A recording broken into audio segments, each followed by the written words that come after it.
Hello TCS Army, welcome back to the channel. तो आज start कर रहा हूं मैं analysis of financial statements. Analysis of financial statement में आपको मेन दो चीजें बनानी है, एक बैलेंस शीट बनाना है और सेकंड बनाना है प्रॉफिट एंड लॉस अकाउंट। तो आप बहुत सारे सोचोगे अरे बैलेंस शीट और प्रॉफिट एंड लॉस तो हम लोग ऑलरेडी फाइनल अकाउंट से बनाते हैं, इसमें अलग क्या है? इसमें आपको बनाना है वर्टिकल बैलेंस शीट। उधर आप जो बना रहे थे वो हॉरिजॉन्टल था, इधर आपको बनाना है वर्टिकल बैलेंस शीट और सेकंड आपको बनाना है वर्टिकल प्रॉफिट और लॉस अकाउंट। तो आज मैं आपके लिए लाऊं how to make the vertical balance sheet. चलो एवरीवन पे अटेंशन नाउ। अभी ये एक बेसिक फॉर्मेट है, पहले इतना फॉर्मेट अपन देख के निकालते हैं अबाउट वर्टिकल बैलेंस शीट। सबसे पहला क्या आता है बच्चों? सबसे पहला आता है आपका sources of funds. Sources of funds में सबसे पहला आपको दिया है ओनर का फंड्स। ओनर का फंड मतलब क्या होता है? Share capital. देखो क्वेश्चन में शेयर आपको दो दिया रहेगा, एक इक्विटी शेयर कैपिटल दिया रहेगा और एक प्रेफरेंस शेयर कैपिटल दिया रहेगा। पहला ये पार्ट होता है। उसके बाद व्हाट यू विल राइट, आप लिख के निकालोगे रिजर्व्स एंड सरप्लस।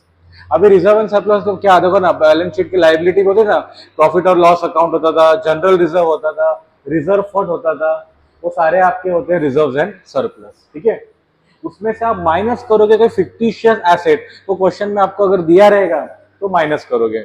इससे आपको क्या मिलेगा? नेटवर्थ या आपको मिलेगा ओनर का फंड्स। ये आपका पहला पार्ट हो गया। सेकेंड पार्ट में क्या होता है? बोरो। बोरो मतलब क्या? कंपनी ने जो कर्जा लिया है। ये कर्जे का दो पार्ट में डिवाइडेड है, एक पहला है आपका लोन एंड सेकेंड है आपका डिबेंचर्स। ठीक है, ये आपका होता है बोरोड फंड्स। तो ये सारे अगर प्लस करोगे तो आपको मिलेगा टोटल फंड्स अवेलेबल। ये सम का एक साइड होता है, बराबर से देखो। उसके बाद एक सम में लाने वाला हूं जिसमें सारा चीजें मैं आपको एग्जांपल से भी एक्सप्लेन करने वाला हूं, तो वीडियो पूरा एंड तक देखो। उसके बाद अभी आपके आते हैं एप्लीकेशन पे। एप्लीकेशन मतलब पहला, सबसे पहला आप क्या लिखते हो? Fixed asset. फिक्स्ड एसेट मतलब क्या बोलता हूं मैं? What ever you can touch and feel. Example में लिखता हूं यहाँ पे बिल्डिंग, उसके बाद में लिख के निकालता हूं तुम्हारा मशीनरी, उसके बाद में लिख के निकालता हूं मोटर कार, उसके बाद मैंने लिखा तुम्हारा फर्नीचर, उसके बाद इन्वेस्टमेंट्स। अभी उसके बाद है तुम्हारा वर्किंग कैपिटल। सी बच्चों, वर्किंग कैपिटल का फॉर्मूला क्या है? Current assets minus current liabilities. तो ये सारे करंट एसेट्स आपको दिए रहेंगे, कैश रहेगा, बैंक रहेगा, डेटर्स रहेगा, बिल्स रिसीवेबल रहेगा, ये सारे करंट एसेट्स दिए रहेंगे। करंट लायबिलिटीज मतलब, सी करंट मतलब क्या? शॉर्ट टर्म और ये शॉर्ट टर्म होता है। करंट लायबिलिटीज में क्या क्या रहते हैं? क्रेडिटर्स होता है, बिल्स पेबल होता है, बैंक ओवरड्राफ्ट होता है, आपका आउटस्टैंडिंग एक्सपेंस होता है। अभी एग्जांपल करंट एसेट दिया है, सब प्लस करके मिला आपको 2 लाख और ये आपको मिला एग्जांपल 1,50,000। तो 2 लाख में 1,50,000 कितना बचेगा? 50,000। तो यहाँ पे आपका हो गया वर्किंग कैपिटल 50,000। ठीक है, उसके बाद देखो ये सारों प्लस करके आपको क्या मिलेगा? आपको मिलेगा टोटल फंड्स अब employed.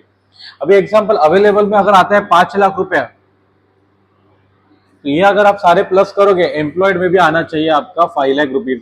It is same like when you used to prepare a balance sheet, liability is equal to asset होना चाहिए ना। इधर भी आपका अवेलेबल और एम्प्लॉयड, ये दोनों अमाउंट आपका सेम टैली होना चाहिए। ये करोगे तो आपका सम पूरा बराबर है। हेलो टीसीएस आर्मी, आपने पहला वाला इंट्रोडक्शन पार्ट पूरा देखा रहेगा। तो अभी एक अनसॉल्व का सम लाते हैं, पेज नंबर 377 का क्वेश्चन नंबर 4 है। क्वेश्चन में क्या बोला है? Prepare comparative balance sheet for 31 March 2017 and 31 मार्च 2018। उसका एब्सोल्यूट चेंज भी ढूंढना है और परसेंटेज चेंज भी अपने को ढूंढना है। तो चलो चालू करते हैं।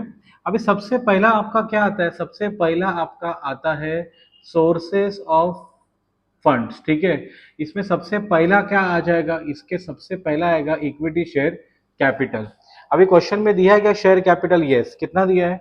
1,20,000 एंड 1,44,000। चलो मैंने यहाँ पे लिखा 1,20,000, उसके बाद मैंने लिख के निकाला 1,44,000।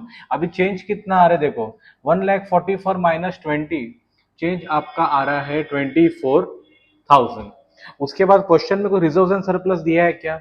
यस, अपने को दिया है रिजर्व्स एंड सरप्लस। कितना अमाउंट दिया रिजर्व सरप्लस का? ये आपको दिया है 48,000 एंड उसके बाद आपको दिया है 60,000। अभी चेंज कितना होएगा? 60 माइनस 48, आपका चेंज कितना हो रहा है? 12,000।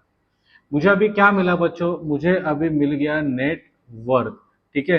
अभी नेटवर्थ कितना आ रहा है 1,20,000 प्लस 48, ये आपका कितना होता है 1,68,000। उसके बाद 144 प्लस 60, ये आपका कितना होता है 2,04,000। अभी 2,04 में अगर 168 में माइनस करता हूँ, ये आपका कितना बचता है देखो ना बच्चों, ये हो गया 14, ये हो गया 19, ये कितना बचा 6 और ये हो गया 3, मतलब ये आपका बचता है 36,000। Is that clear everyone? अभी इसके बाद नेक्स्ट क्या देखते हैं, नेक्स्ट देखते हैं लोन्स। कुछ लोन्स दिया है क्या क्वेश्चन में? यस, आपको लोन दिया है 68,000 दिया है और 1,02,000 दिया है। तो नेक्स्ट लिखा मैंने बोरोड फंड्स। बोरोड फंड्स में मैंने लिख के निकाला लोन कितना दिया है 68,000। यस और नो गाइस? और उसके बाद आपको दिया है 1,02,000। अभी कितना डिफरेंस आएगा देखो ना, 78, 88, 98, ये 30 हो गया और 4, तो ये हो गया 34,000 का। ठीक है। अभी मुझे क्या मिला, इससे मुझे मिला टोटल फंड्स। ठीक है। अभी टोटल फंड्स कितना होता है 1,68,000 प्लस 68, ये कितना होता है, ये 88, पहले 3 जीरो लिख के निकाला, 8 और 8 कितना होता है 16, 1, 6 और 6 कितना होता है 12, 13, 2, 2,36,000। अब ये दोनों को भी प्लस करो, कितना आएगा 2 प्लस 1 3, ये आपका होता है 3,06,000। ओके, ये अपना पहला पार्ट कंप्लीट हो गया। अभी सेकंड पार्ट पे तुम्हारा आते हैं, debt is application of funds. ठीक है। एप्लीकेशन ऑफ फंड्स में सबसे पहला आपका क्या आ जाएगा, फिक्स एसेट्स। कितना फिक्स एसेट दिया आपको 2,40,000 और 3 लाख। तो मैंने यहाँ पे लिख के निकाला फिक्स्ड एसेट्स। ठीक है।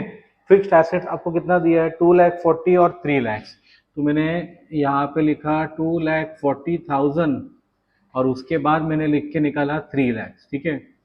इसका दोनों का डिफरेंस भी यहाँ पे लिख के निकाला 60,000। अभी नेक्स्ट मुझे क्या ढूंढना है, वर्किंग कैपिटल। वर्किंग कैपिटल का मैंने आपको फॉर्मूला क्या पढ़ा है, current assets minus current liabilities. ठीक है। तो नेक्स्ट मैंने यहाँ पे लिख के निकाला वर्किंग कैपिटल। अभी ढूंढ के निकालते हैं वर्किंग कैपिटल। ठीक है।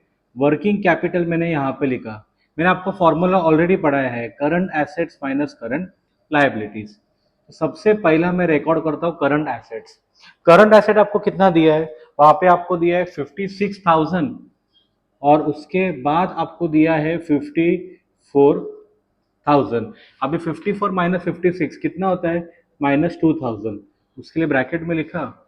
उसके बाद आपको क्या दिया है करंट लायबिलिटीज। अभी करंट लायबिलिटी कितना दिया है क्वेश्चन में 60,000 एंड 48,000। ठीक है। तो ये लिखा 60,000, उसके बाद मैंने लिख के निकाला 48,000। अब ये 48 माइनस 60 ये आपका कितना होता है, ये होता है 12,000। ओके। अभी देखो करंट वर्किंग कैपिटल कितना आएगा 56 माइनस 60, ये आपका निकल जाएगा -4,000। इधर भी 54 माइनस 48 कितना आएगा 49, 50, 51, 52, 53, 54, ये आपको हो जाएगा 6,000। ओके। अभी ध्यान देना बच्चों, आपको ये अमाउंट कितना था फिक्स्ड एसेट का 2,40,000, 2,40,000 माइनस 4, ये आपको कितना होता है 2,36,000। ये आपका क्या हो गया टोटल फंड्स एम्प्लॉयड।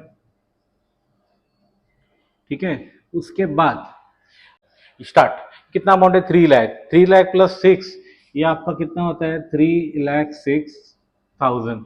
ये हिसाब से आपका ये पूरा पोस्टिंग कंप्लीट हो गया। अभी आते हैं आपके चेंज पे। अभी 3,06,000 माइनस 2,36,000, ये आपका कितना बचता है, ये आपका बचता है 70,000। Is that clear everyone? अभी यहाँ पे तो मैंने ऑलरेडी कैलकुलेट किया है, 3 लाख माइनस 2,40,000 ये हो गया 60,000। अभी 6,000 माइनस माइनस 4,000, माइनस माइनस क्या होता है प्लस, तो 6,000 प्लस 4,000 ये आपका कितना हो जाएगा 10,000। ठीक है। 54 माइनस 56 माइनस 2,000 एंड 48 माइनस, अभी ध्यान देना वापस, 48,000 माइनस 60,000 ये आपका कितना होता है -12,000। ओके। लास्ट में 3,06,000 माइनस 2,36,000 ये आपका बचता है 70,000। ये हिसाब से आपका एब्सोल्यूट चेंज भी आ गया। अभी आते हैं परसेंटेज चेंज पे। कैसे ढूंढ के निकालता हूं मैं, 24,000 डिवाइडेड बाय कितना अमाउंट है ये 1,20,000 इंटू 100, कितना आता है 24,000 डिवाइडेड बाय 1,20,000 इंटू 100, ये आपका होता है 20% अपवर्ड्स। ठीक है, अभी देखिए 12,000 डिवाइडेड बाय 48,000 इंटू 100, ये आपका होता है 25% अपवर्ड्स। अब इधर भी ऐसा ही है, 36,000 डिवाइडेड बाय 1,68,000 इंटू 100, ये आपका होता है 21.42% अपवर्ड्स। अभी नेक्स्ट क्या अमाउंट है, 34,000 डिवाइडेड बाय 68,000 इंटू 100, ये आपका क्या होता है 50% अपवर्ड्स। उसके बाद 70,000 डिवाइडेड बाय 2,36,000 इंटू 100, ये आपका होता है 29.66% अपवर्ड्स। ऐसा ही करके आप पूरा सम का ये ढूंढ के निकालिए। कुछ डाउट रहेगा तो जरूर कमेंट सेक्शन पे लिखना, मैं पर्सनली आपको हेल्प भी कर दूंगा। आई होप वीडियो समझ में आ गया रहेगा। वीडियो समझा रहेगा तो वीडियो को जरूर लाइक करो, चैनल पे चैनल को डू सब्सक्राइब। मिलते हैं अगले वीडियो में। Thank you everyone, happy learning.